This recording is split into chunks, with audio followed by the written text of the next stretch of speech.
Apprentissage d'une langue étrangère. Je fais ici suite aux vidéos précédentes dans lesquelles nous avons vu les différentes motivations qui pouvaient conduire à apprendre une langue étrangère, que ce soit voulu ou que ce soit imposé. J'ai également parlé de la relation à l'enseignant que l'on devait avoir si possible, et bien maintenant j'en arrive à la thématique de l'image de soi. Parce que apprendre, que ce soit une langue étrangère ou toute autre chose, cela nécessite de se mettre en posture d'apprenant. Or, il n'est pas rare que les étudiants ou apprenants confondent posture d'apprentissage et posture négative.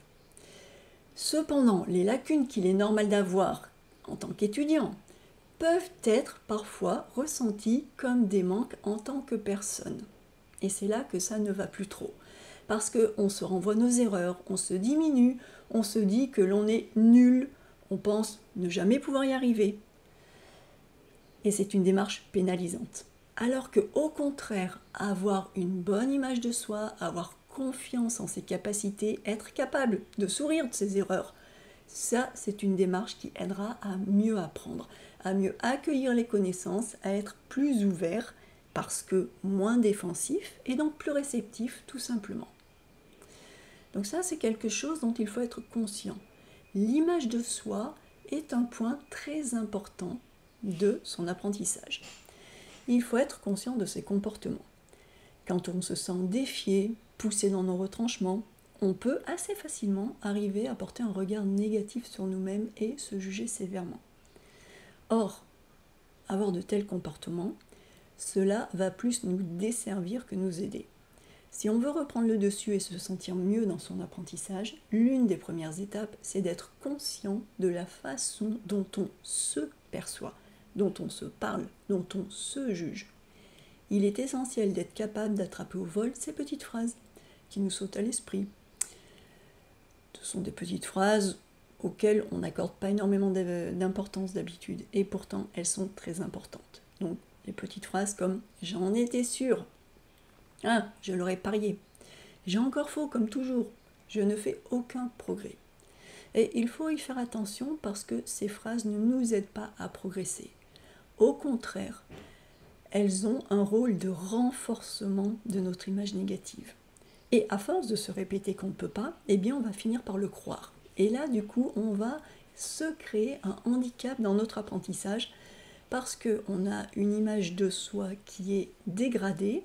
Cette image de soi va donner des comportements qui eux-mêmes sont assez négatifs. Et donc, cela va avoir des conséquences sur notre apprentissage. Alors, une chose qui est importante, c'est de se faire accompagner pour pouvoir bien apprendre.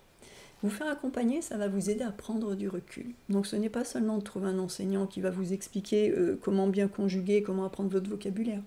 C'est trouver un enseignant qui va être capable de vous prendre en compte en tant qu'adulte et qui va pouvoir vous mettre dans une situation d'apprentissage positive. Donc se faire accompagner, c'est pouvoir prendre du recul, c'est se donner la possibilité de lever la tête. Bien souvent on a la tête dans le guidon, donc pouvoir lever la tête, d'apprécier la situation dans son ensemble et donc de relativiser. En vous faisant aider, vous allégez votre charge mentale, vous vous donnez plus de chances de mieux progresser. Parce que apprendre une langue étrangère en étant adulte, si je parle correctement, en étant adulte, c'est un défi. Donc que vous soyez volontaire ou non, enthousiaste à l'idée d'apprendre cette langue ou non, tenir sur la distance, c'est une gageure. Une langue étrangère, ça s'apprend, mais ça s'apprend sur longtemps. Donc il faut pouvoir tenir sur la distance. Comprendre la culture qui entoure cette nouvelle langue, c'est aussi une gageure. Se comprendre ses propres mécanismes de fonctionnement, d'apprentissage, comprendre comment on est conditionné, à quel point on est conditionné, quels sont les cribles qui déforment notre perception du monde, notre vision du monde. Tout cela, toutes les stratégies que l'on utilise, eh bien, comprendre cela, ça va vous aider à progresser plus rapidement, mais surtout, à progresser plus confortablement. C'est-à-dire que ce qui est visé, bien sûr, c'est le but. Le but, c'est d'apprendre une langue étrangère. Mais le fait de prendre du recul, de vous laisser de l'espace, de relativiser, cela va vous permettre d'apprécier le chemin. Et ça a un effet de cercle vertueux. Le fait d'apprécier le chemin, eh bien, ça va vous permettre d'atteindre vos objectifs. Parce que si vous n'appréciez pas le chemin, vous pouvez être à peu près certain que vous n'allez pas apprendre correctement. Au mieux, vous allez arriver à apprendre un petit peu pour faire plaisir à votre prof ou pour réussir vos examens. Mais ensuite, vous n'aurez pas la confiance pour pratiquer. Vous n'aurez pas des apprentissages suffisamment ancrés pour vous en souvenir, pour pouvoir les utiliser. Donc vraiment, le cheminement qui va vous mener à votre objectif. Le fait de pouvoir tenir sur la longueur, tout cela est extrêmement important.